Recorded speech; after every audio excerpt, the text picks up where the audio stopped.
bit of a conflicting topic. Lost believers. But it is a very, very important topic to every one of us.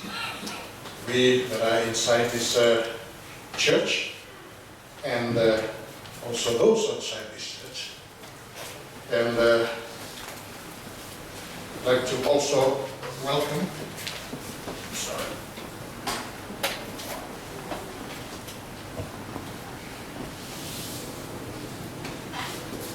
Sorry about that. I also like to welcome those who are joining us on the streamline as we grapple with this very, very important topic.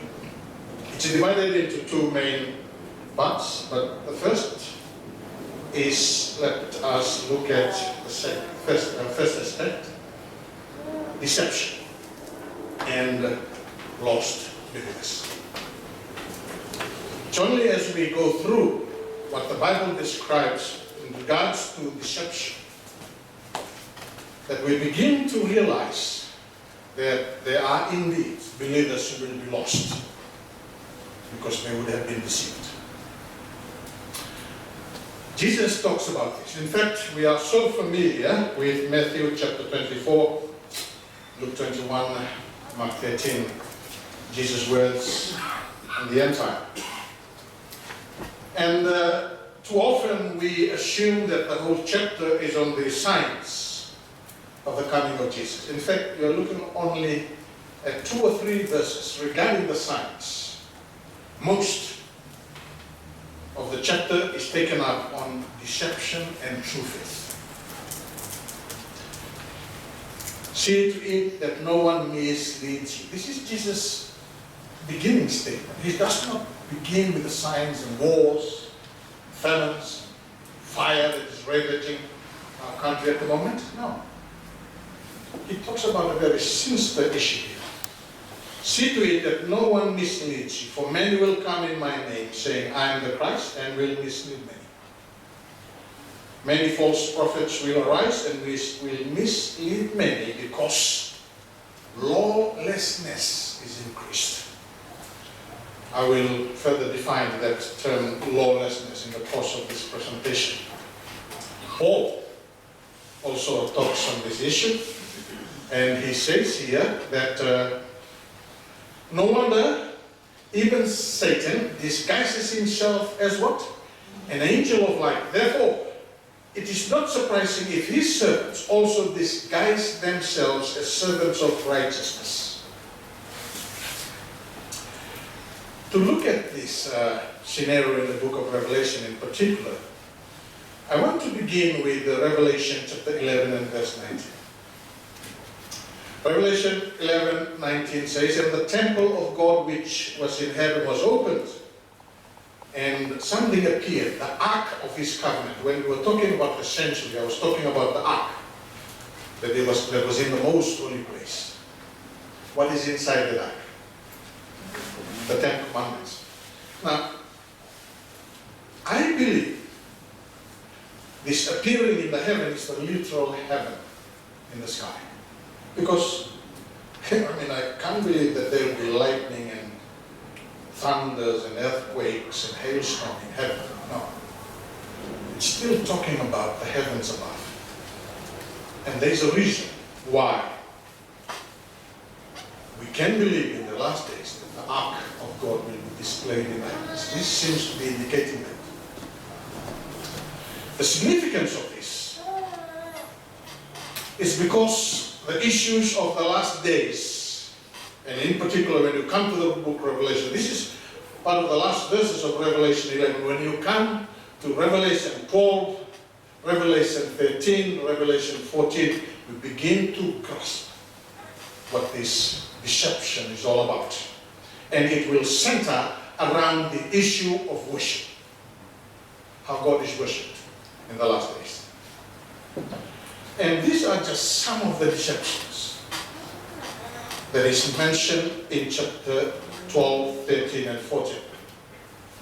And perhaps to affirm God's truth, there could be possible that there will be this display of the ark of God in the heavens. Because there will be counterfeit Trinity, counterfeit worship, counterfeit commandments, counterfeit message, counterfeit seal. I will not be able to fully cover all of them, but I'll do my best to see if we can process through most of this. But first, let us look at the counterfeit Trinity. Let me just clear my notes on this.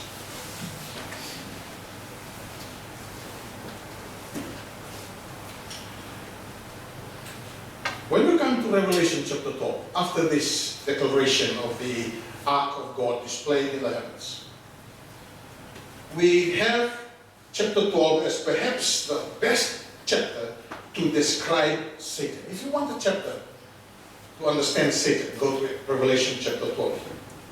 And more than that, the description about Satan in chapter 12 is very revealing. It points to us to something that is far sinister than a devil who has horns and pointed tails, as we often see around pictures. As we analyze the description of Satan in Revelation chapter 12, we can't help but compare that to the description of God the Father. And as we do that, we see similarities and contrasts. Satan lost his place in heaven.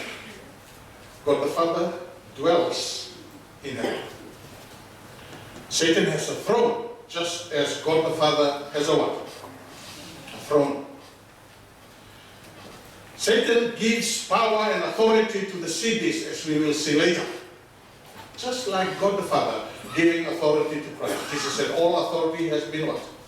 Given to me. Satan is worshipped as is God the Father worshipped, and you see this in Revelation 4 and 5. Eventually, as we come to the end of Revelation, Satan is destroyed forever. But of course, God the Father is from everlasting to everlasting. He lives forever. And so the description of Satan in the chapter 12 depicts God the Father. His posturing is God the Father.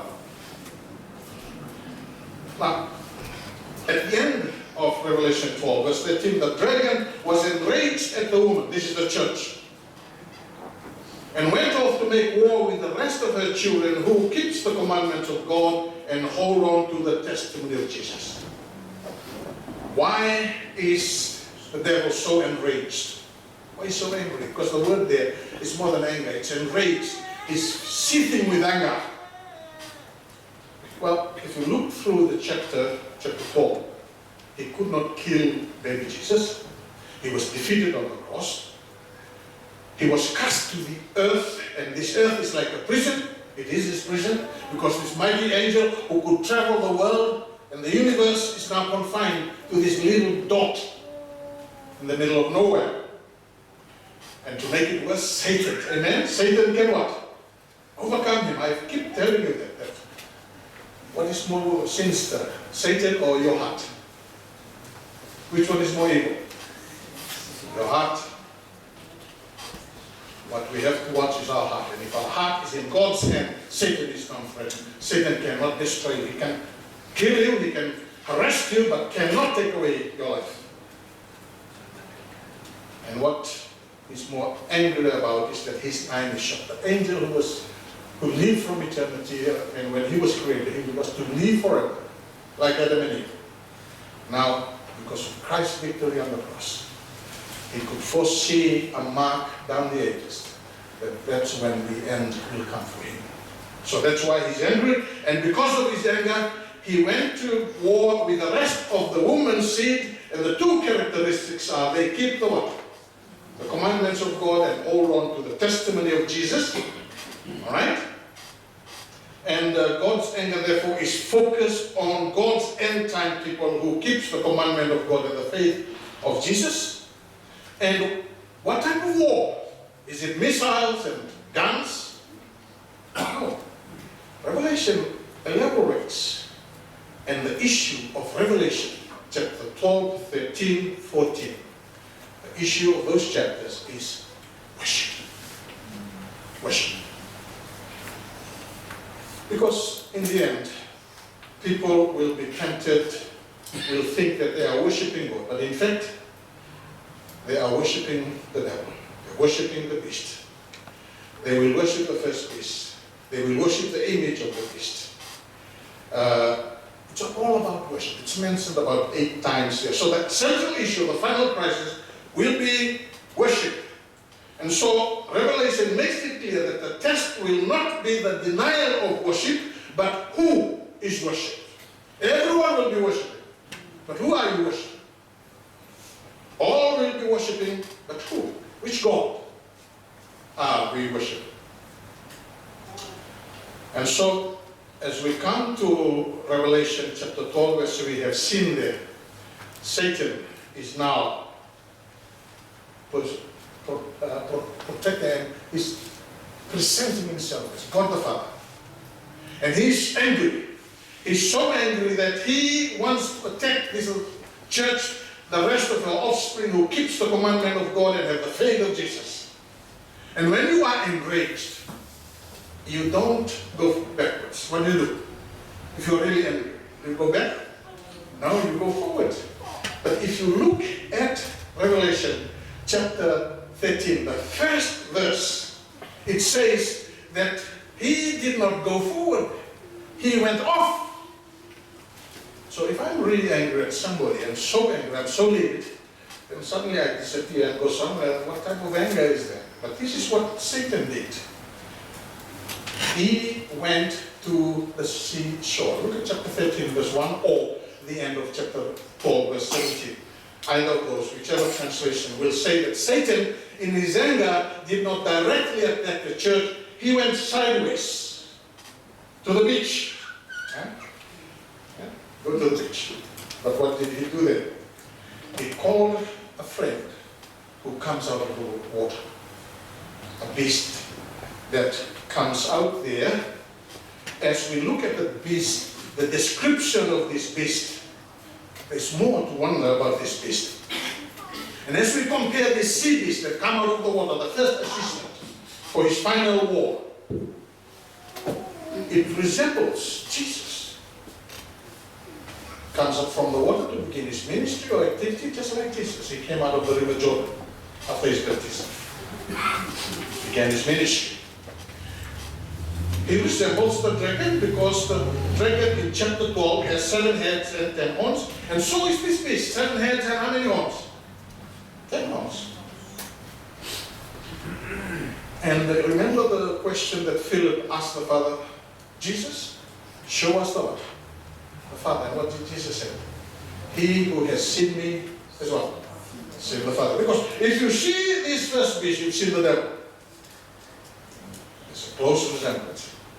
Just like Jesus, the Father. He had 10 diadems, 10 crowns. Jesus has many crowns. 10 horns on his head as compared to Jesus. Jesus has 7 horns. Revelation 5. He received power, throne, and authority from the dragon. Just like Jesus, he received what? Power, throne, and authority from the Father. Because of the victory on the cross. So, the first assistant that Satan calls to assist him in the final war, this beast acts as a false Christ. Well, it's not yet finished because he wants to call the second assistant. But this assistant didn't come from the water, he came from the land. So he's standing on the beach there, calls one from the sea, calls one from the land. And this land beast has very interesting peculiarities because it looks like a lamb. Throughout the book of Revelation, the lamb is used about 28 times. It's only on this occasion, 27 out of 28, it's about Jesus the Lamb. On this occasion, just like the lamb, not really Jesus. Not Jesus. Again, as we analyze the description of this land beast, it resembles the Holy Spirit. brings fire from heaven, Revelation 13, verse 13. Just like the Holy Spirit came down on the day of Pentecost like tongues of fire from heaven. It gives life and breath to the beast's image, just like the work of the Holy Spirit to give us life and to restore and give us life so that we resemble the image of God. That's the work of the Spirit in us, isn't it? It applies the mark on the hand and on the what? For hand, yes, just like that. The Holy Spirit also applies the seal in the head. I have no time to go through this, but I just wanted to see the gist of this attack by Satan in the last days. And he attacks us with the issue of worship. And they present themselves as the false Trinity. Just as there is God the Father, God the Son, and God the Holy Spirit. The final war will be a false God, a false Christ, and a false Spirit. And so, that's why, perhaps again, we see in the final throes of this earth, the seat, the ark will be displayed in the heavens to affirm God's truth, God's law, God's glory. Interesting times, isn't it? Let me just go further and elaborate on this aspect of those who keep the commandment of God and hold on to the what? The testimony of Jesus. And as we look into the book of Revelation, we see this also coming through. God's commandment and the false what? Commandment. It says in Genesis, the 10th commandment, you shall have what? No other gods before me. But Revelation 12 and Revelation 13 describes that men worship the dragon and the beast. Do not make or worship an idol. Exodus 20. In Revelation 13, an image is set up and people worship that image, worship that idol. Revelation, do not misuse the commandment, do not misuse the name of the Lord your God in what? In vain. Third commandment. And the beast, the head of this beast, on the 7 heads of this beast, is a different name for God. Blasphemousness, because he's claiming to be God. And then of course, remember the Sabbath day to keep it holy. And on counterfeit to that, it talks about that no one may buy or sell that does not have the what? The mark. I will talk about that later. And there it is. God's commandment, false commandment. You can also perceive the counterfeit Sabbath in the book of Revelation. Remember the Sabbath day to keep it holy. The Sabbath day is the Sabbath of the Lord your God. And in Revelation chapter 13 verse 17, it talks about the mark, that is the name and the what? The number. Because in the Sabbath day we have the name and the number, the Lord and the Sabbath. So it's the mark, the name and the number. 6 days shalt thou labor and do all thy work, but on the 7th day you shall not do so. And on the other side, so that no one may buy or sell who does not have the mark. Both mark and the Sabbath is concerned with the economic regulation. It concerns people's life, rest and work. Both restrict work, but for different reasons. Sabbath protects the vulnerable. It says here, when Sabbath comes, you nor your son, your slave, protects the vulnerable. They must rest also. But the mark is very oppressive. It forces everyone, rich and great, rich and poor, big, great and small. The Sabbath is about economic needs. You know, you can be so carried away with your work, and unfortunately some people think that they can earn some more by working on the Sabbath. No, Sabbath is about economic needs. It's finished, it's done. Nothing you can do to improve or bring any extra. Rest. Rest in God. But the mark of the beast is about economic control. One is allegiance to God, the Sabbath, the other is allegiance to the beast. Sabbath rest is in resting in the God who completes. It is finished, as Jesus said. The other side is a restless rebellion. And so all this comes to play. Let me talk on the counterfeit message. We've been going through some of this.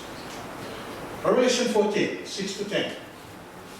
And I saw another, the three angels here, having an eternal gospel to preach to those who live on the earth, and he said with a loud voice, fear God and give him glory, because the hour of his judgment has come. Worship him who made the heavens and the earth and the springs of water. Can you see the call to worship him? That's the call message of the three angels. And the warning, the second one is saying, fallen, fallen is Babylon, the false church. She has made all nations drink of the wine of her passions. Her teachings have what? Have drunken the people, and they think they're believing in God, but it's a lie. It's fallen. They think they're drinking from the water of life, but it's polluted.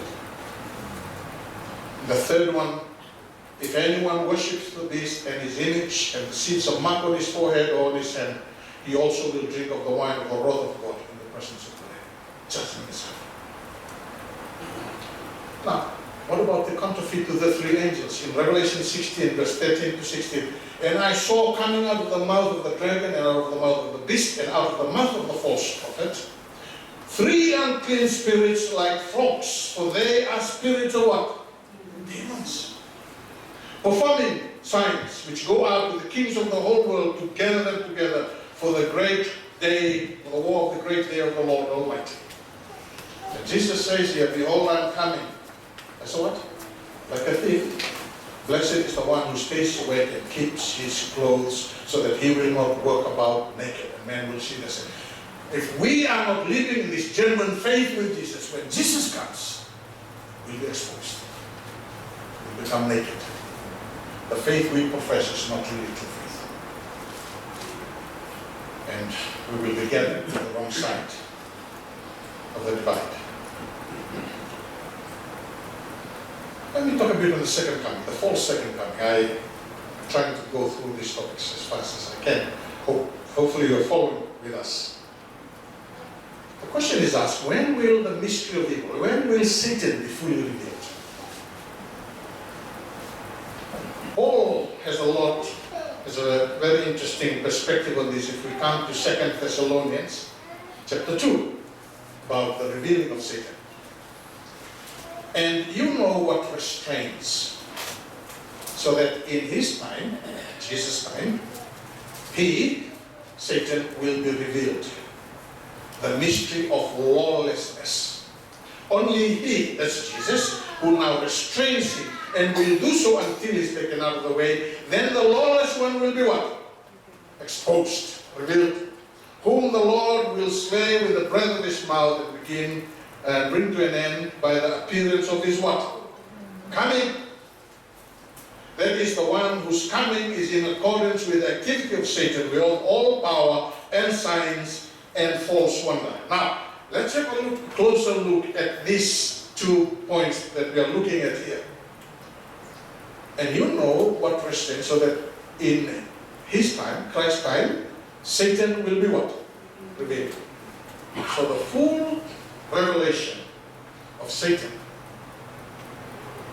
it's not really revealed until Jesus comes, just before Jesus comes. Let's really see.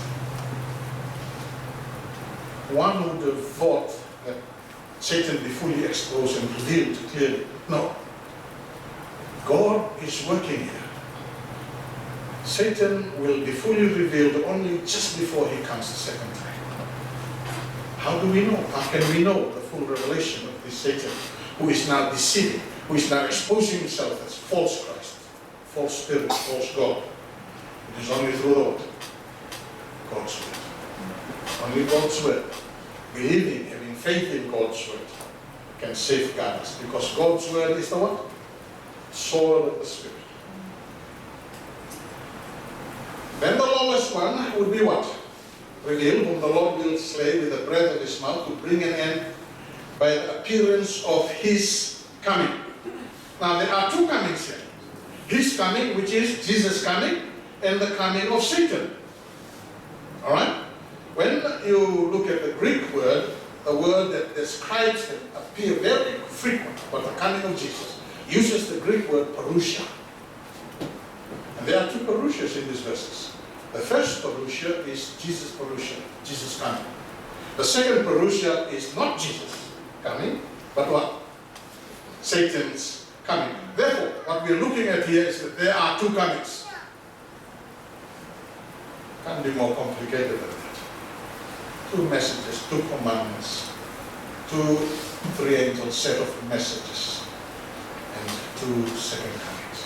Can't be more confusing than that. How dangerous is that? So there will be a second coming of Christ, and there will be a second coming of Satan, just before Jesus comes. And this is Satan's last deception, a counterfeit coming. And this is the sad part. The sad part is that when Satan is fully revealed, exposed in his deception, it will be too late. It will be too late. And Paul continues, and with all the deception of wickedness for those who perish. Why? Because they did not receive the love of the truth so as to be saved. You cannot love the God's truth willy-nilly. When an unbeliever reads the Bible, it's the most boring book you can ever read.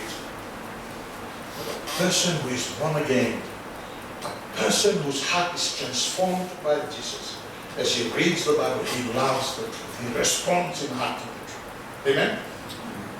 That's because God has birthed his heart. The love of truth is not intellectual. I know what the Bible says. I know what the true Sabbath says. I know what this says. Sometimes we fall into that. We think we know. No. To love the truth is experiential. This is what we call saving faith. And I'm coming to that point. It's the second part of this presentation. That this saving faith is only true faith because it is born of God. God's gift to you and me. Verse 11 and 12, for this reason God sends them, not Satan by itself here, who is in control? God. God sends them a powerful delusion, so that they will believe the lie, and so that all who will be condemned, who have not believed the truth, but have delighted in what? Wickedness. God sending them a powerful delusion. These are serious words. This is deception. In another perspective, 2 Corinthians 4, 3-4, Paul says, even if our gospel is veiled, it is veiled to those who are what? Perishing. In whose case the God of this world has blinded the minds of the unbelieving, so that they might not see the light of the gospel of the glory of Christ, which is the image of God. If your heart and my heart continues to love the world, this love of this world and the gods of this world, will blind your heart and blind my heart, I will not have this faith. You cannot serve both God and what? Money, Jesus says. Second part of this presentation is advertised lost believers. You know, there's a word in English that's called oxymoron. An oxymoron is a word that says this and totally opposite of it. Second expression.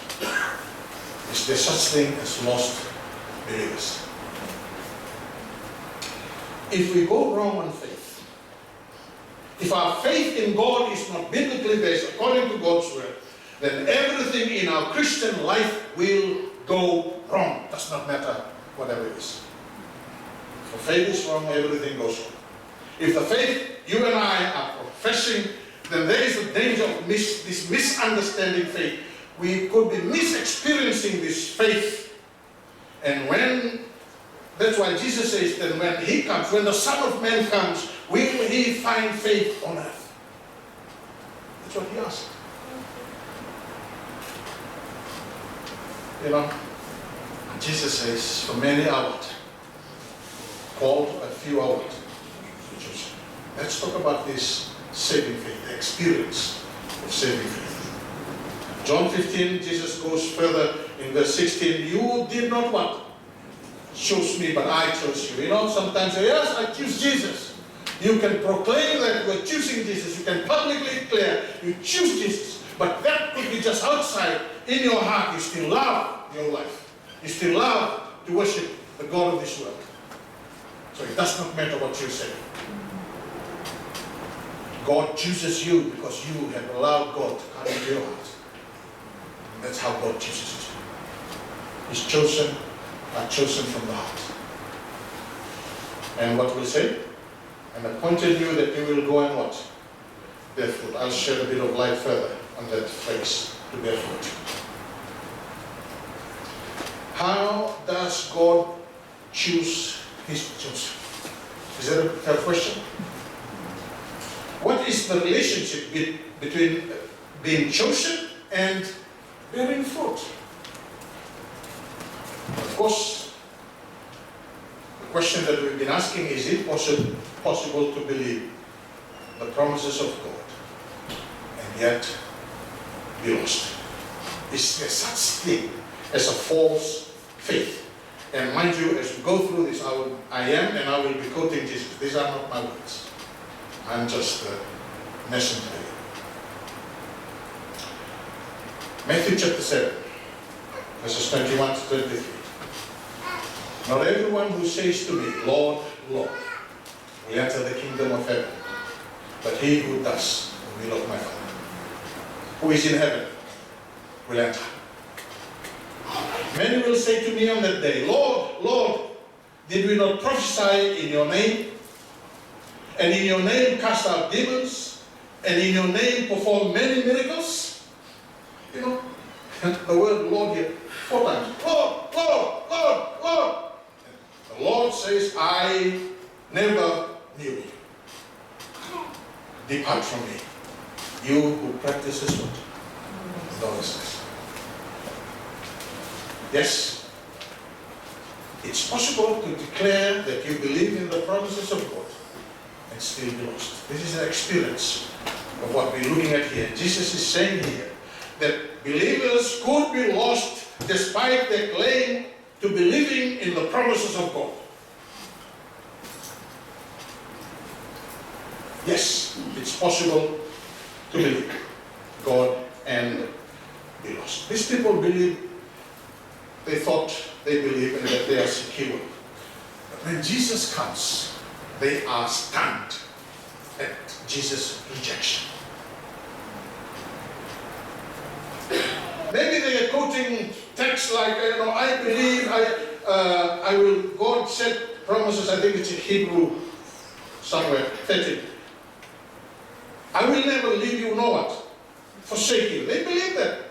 They felt that they're secure in that promise. But these same people would be shocked when the Lord says to them, I did not know you.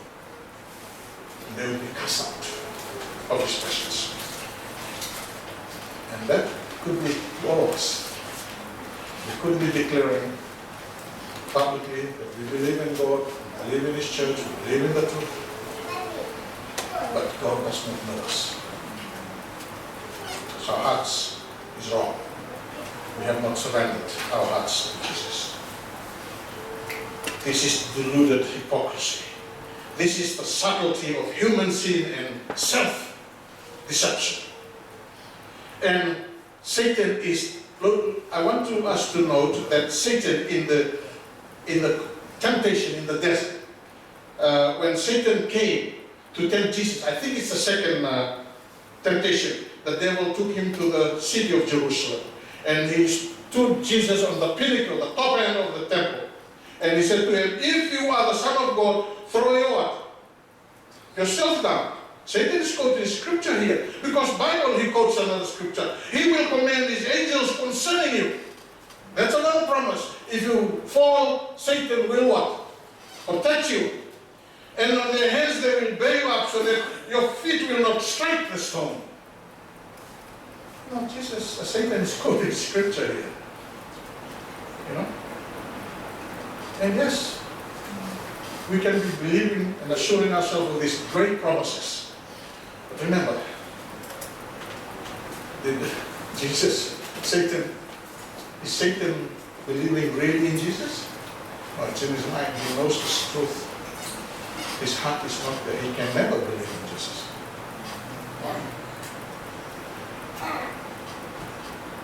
In verse 23 of the chapter that we have just been reading, those who will be surprised on that day, who are calling, Lord, Lord, but Jesus will say to them, I never knew you.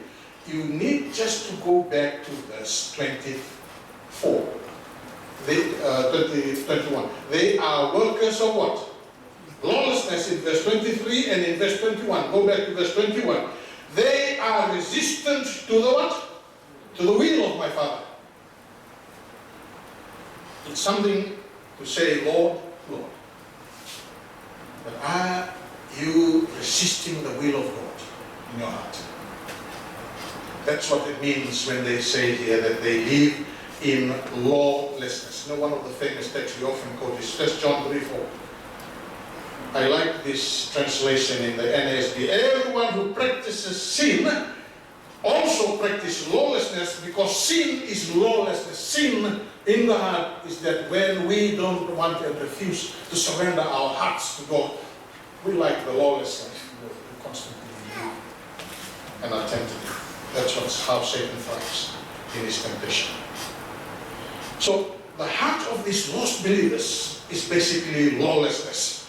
In their hearts there is a clear absence of genuine faith. They do not have authentic faith. What is authentic faith then? How can I have this saving faith? How can I have this authentic faith and be released from this lawlessness? 2 Corinthians 13 verse 5 says, test yourselves to see if you are in the what? Faith. This is the true faith. Is it? Examine yourselves. Do you not recognize this about yourselves, that Jesus is in you? This is what genuine faith is all about. Amen? Genuine faith only comes when and if Jesus is what? In our hearts. If Jesus is not in your heart, then you don't have genuine faith. You're just professing a faith. You don't have genuine faith. And I like to quote Colossians 1:23. Colossians 1:27. Christ in you, the hope of what? Glory. So, these lost believers that we are talking about, their faith is very defective. It's not true faith. Now the question we need to ask, how do we know that this lost believer's faith is defective? Okay, we're looking at that passage, and I like to quote Matthew chapter 7 and verse 18. This is just 3 verses before the quote that we've been looking about. That many will come to me on that day saying what? Lord, Lord. Just go 3 verses up. Verse 18. A good tree cannot produce what? Bad fruit, and a bad tree produce what? Good fruit. Have you ever seen a healthy tree bearing bad fruit? There's a possibility of that. But this is saying here, a healthy tree cannot bear bad fruit. Nor can a diseased tree bear what? Good fruit. The fruit of obedience. This is what Jesus is talking about here. This tree bearing good fruit. This is the fruit of obedience. The fruit of obedience does not come alongside a tree and make it good. So you cannot bring good fruit from a good tree and attach it to what? A bad tree. If your heart is born again, then you will bear what? Good fruit. You will bear the fruit of what? Obedience. But if your heart is not born again, then you will continue to bear what? Bad fruit. You will, if it is the authentic health of the tree that what produces the fruit of obedience. If Jesus is indeed in your heart, then you will produce the good fruit of what? Obedience. That's what it says here in verse 18. That's why on the day that Jesus comes, many will say to me, Lord, Lord, Lord, we performed miracles, we chased out demons, we did this in your name. And Jesus said, go away from me. I never what? Knew you. Why? Because they never surrendered their hearts. They never were bearing the fruit, the good fruit of obedience. Doing the will of God. Surrendering and following whatever God commands. Not everyone who says to me, Lord, Lord, will what? Enter the kingdom of heaven, but he who does the will of my Father, who is in heaven and will enter. Many will say to me on that day, Lord, Lord, did we not prophesy in your name? And in your name cast out demons, and in your name perform many miracles?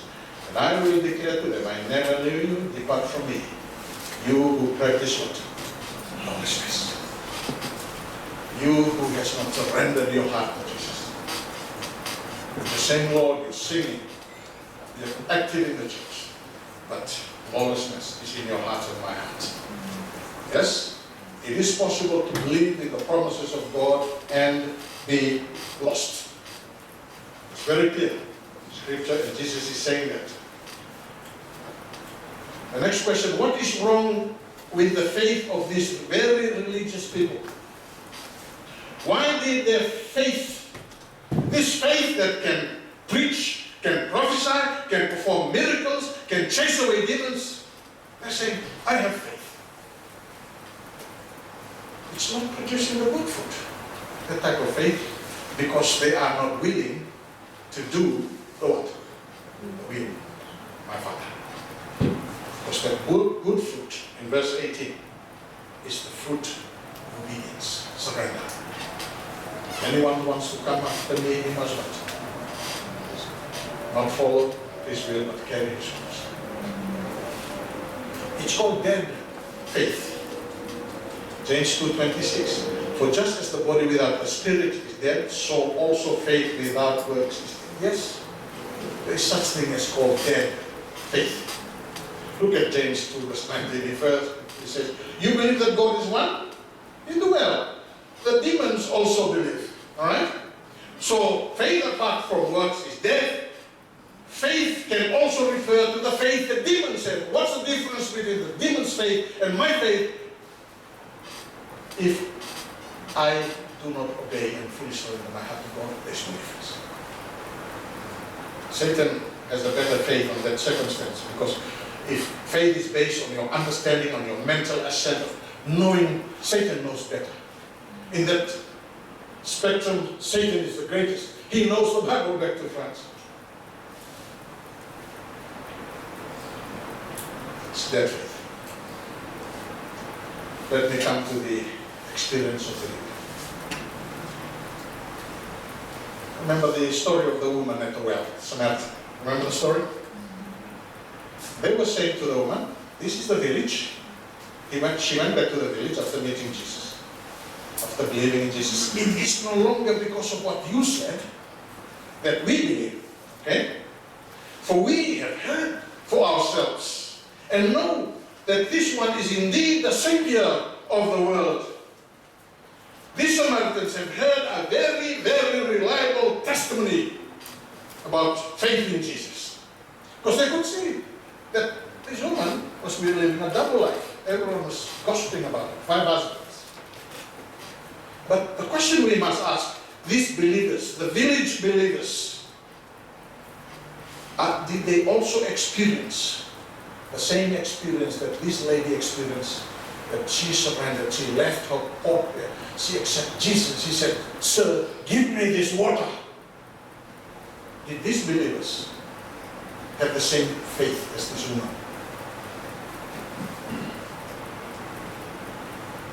Well, what turns believing faith into saving faith? How can my faith become a what? A saving faith. These believers, they heard the woman's testimony, believing that Jesus is the long-awaited Messiah. But did they personally experience faith like her? We are not told. Okay? We can only surmise, we can only guess. For her, we are sure, she confesses her sin, She is rejoicing to testify to others. She runs back to the village and says, hey, I'm a whore, but Jesus has saved me. Come and listen to this. He's no longer ashamed of his life. He's rejoicing in a far higher experience. Salvation in Jesus.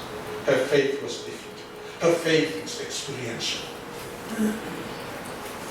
Is it possible to believe in the promises of God and be lost? Yes.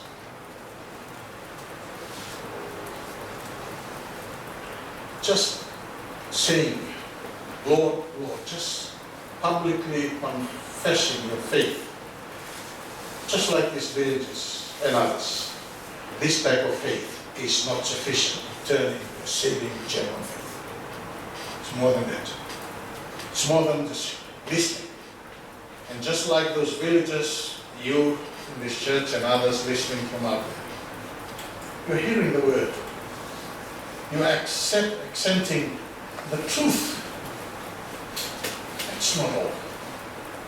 It must become saving faith. It must become genuine faith. Let me talk on the experience of saving faith. John chapter 20. If there is a gospel that talks about faith, it's the Gospel of John. It talks about the word faith more than 90 times. Gospel of John. Matthew, John, they're in the lower 10 when it comes to faith. This is the gospel of faith. And at the conclusion of John's gospel, this is the goal of his gospel. This is why he wrote his gospel. These have been written so that you may what? Believe. That Jesus is the Christ, the Son of God, and that believing you may have life in his name. Now, that's what we want. To believe and be saved. And throughout the book of John, you have some of these expressions of this believing in God. John 3:16, for God so loved the world, he gave his only begotten Son, that whoever what? Believes in him shall not perish but have eternal life. John chapter 5 verse 24, truly, truly I say to you, he who hears the word and believes him who sent me has what? Eternal life. John 11:25, Jesus said to her, I am the resurrection and the life. Martha and Mary. He who believes in me will live even if he dies, and everyone who lives and believes in me will never die. Do you believe this? Good question.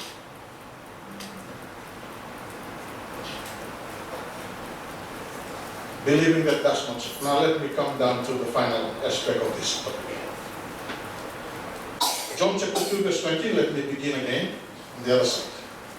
Now when he was in Jerusalem at the Passover, during the feast, many believed in his name, observing his signs which he was doing. What's the good news?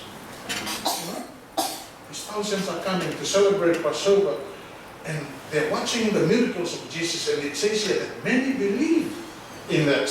And so this faith is based on seeing the signs, seeing the miracles. Now, true faith, I must say that true faith can come through seeing the miracles of Jesus. Yes, there's a role that what miracles can do to start that faith in you, to believe in God. That's what miracles can do. But there's another story, that if your faith is just based on this public signs, this public power, exhibition of the power of Jesus, as we observe that, does that produce genuine faith? Let me come to John chapter 6 verse 15. Jesus, perceiving that they were intending to come and take him by force to make him king, withdrew again to the mountain by himself alone. What is in John chapter 6 is the feeding of the what? 500. And for the Jews, it was like Moses all over again. They're out there in the desert. And like the children of Israel, they observed the manna falling. They could associate this, and they were excited. They wanted to make Jesus what? King. That's why they are excited. That's why they are believing in Jesus, because their faith in the Messiah has a selfish interest. They believe that Jesus, the Messiah, should overthrow the Romans, should bring them physical success, should bring them physical glory. And that's what false faith often hangs out on. It's more interested in the praises of men than God's glory. Jesus withdrew. And in another place he says, my kingdom is what? Not of this world. Jesus' brothers, Jesus' family, John 7:3-4. Therefore his brothers said to him, live here. Don't just stay in this village. Go into Judea, so that the disciples may see your works, your miracles that you are doing. No one does all these miracles in secret. When he sees himself to be, you need to make yourself known publicly. If you do these things, show yourself to the world. Look at the brothers. The brothers, they believe in Jesus, but it's not genuine faith. They only believe in the miracle working power of Jesus that brings glory and recognition to the rest of the family and so forth.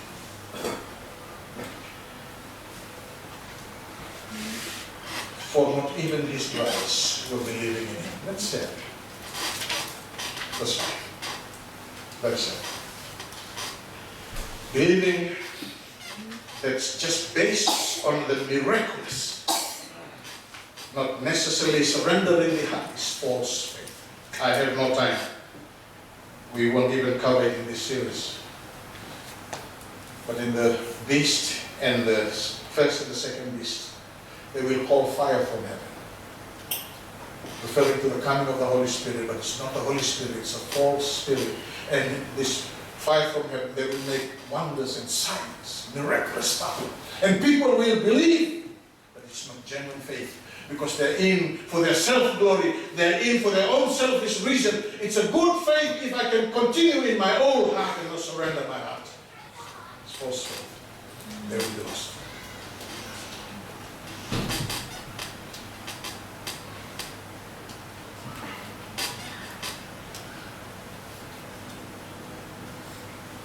But Jesus on his part, we're talking about this, many people who believe in him because of the miracles he was doing in Jerusalem on this Passover.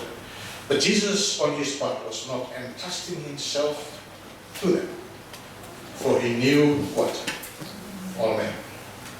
What you and I profess on the outside might not be what is really inside your heart and my heart. We might just have the appearance of what? Faith. Yes, miracles, wonders could be just the beginning, but the heart must move on. The journey continues. The heart must be surrendered before it becomes genuine faith. I like this passage. John chapter 8, verse 31. And so Jesus was saying to those Jews who had believed in him, here are some believers. They're coming to Jesus. Same verse, Jesus then responded to them. If you what? If you continue in my word, then you will become real believers. That's what Jesus is saying. Continue in the word. And as you observe the conversation, as it goes down, it turns dramatic. Because at the end, verse 31, the same believers are ready now to kill Jesus. I know Jesus said, you are Abraham's descendant. Yes. Yeah. Then you think you're in the faith. Yet you seek to kill me because my word has no place in you. Clearly the faith here is not, it's very deficient. It's not genuine. This type of faith will not what? Save. If you continue in what? My word. This man who professed to believe Jesus made an outward profession of faith, but it did not continue from their heads to the heart. False faith is only in the head, it's only in the mouth, it's only in the out. side. True faith is a love affair. A love affair with the praise of man makes faith impossible. This is the weakness. When we love the praise of man more than the glory of God, we will never have genuine faith. Jesus says in John chapter 5, 41, 44, I do not receive glory from men, but I know you, that you do not have the love of God in yourselves. I have come in my Father's name, and you do not receive me, and if another comes in his own name, you will receive him. How can you believe when you receive the glory from one another, and you do not seek the glory that is from one and only God? That's genuine faith. If we have genuine faith, then all that matters is God's glory. We are willing and loving to obey God despite the criticism, despite losing on the glory of man. But some people love the glory of man, they will never have genuine faith. Verse 41, I do not. Verse 43, let me read verse 43. I have come in my Father's name, and you do not receive me. Right? If another comes in his own name, you will what? Receive him. And here, Jesus is strengthening their pride because they love the what? The praise of men. The bottom line that we are looking here is that you do not have the love of God in your heart. That's why you don't have what? Genuine faith. Faith is impossible if all that you are in love with is yourself or the world. Only God can give you that genuine faith when you are born again and you surrender your heart to Jesus. Loving the light, loving the word, the truth, is the root of what? True faith. So judgment. This is the judgment. Jesus said, and remember we said the judgment day, not everyone who says to me, but Lord, Lord, well, will enter the kingdom of God. That's this judgment. What's this judgment? That the light has come into the world, and men love darkness rather than light, for their deeds are evil. For everyone who does hate, evil hates the light, and does not come to the light, for fear that his deeds will be exposed. But he who practices the truth comes to the light, so that his deeds may be manifest and having been wrought in God. So true faith is not just your understanding or knowledge of the truth, and you continue with your old heart. True faith, saving faith, is a renewed heart, a born-again heart. And from that born-again heart, you will love the light. You will love the truth. True faith, saving faith, is a gift of God. It's a gift of grace. John 8 says, but because I speak the truth, you do not believe me, which one of you convicts me of sin. If I speak truth, why do you not believe me? He who is of God hears the word of God. For this reason you do not hear, because you are not what? Of God. So faith is the work of God's in the heart. True faith grows out of a heart that is birthed by the Spirit. True faith can only come when a life is totally surrendered to God. Yeah, Jesus said, no one, what? No one can come to me unless the Father who sent me draws me. I will raise him up. It's only when the Holy Spirit touches your heart that you can come to Christ and you surrender your heart. John 10, 25 to 27. Jesus answered them, I told you, and you did not believe. The works that I do in my Father's name, this testify of me. But you do not believe because you are not my sheep. My sheep hears my voice, and I know them, and they follow me. And I give them eternal life, and they will never perish. You know, we do not become sheep by believing. Rather, when we believe in Jesus, when we have surrendered to Jesus, we become sheep. If you have not surrendered, you're a goat. Only those who are surrendered, they become sheep. And sheep follow the voice of their master. Because of what God has done to us in our hearts, we can deliver. As you surrender your heart, and as God changes your heart, the journey of faith continues and deepens.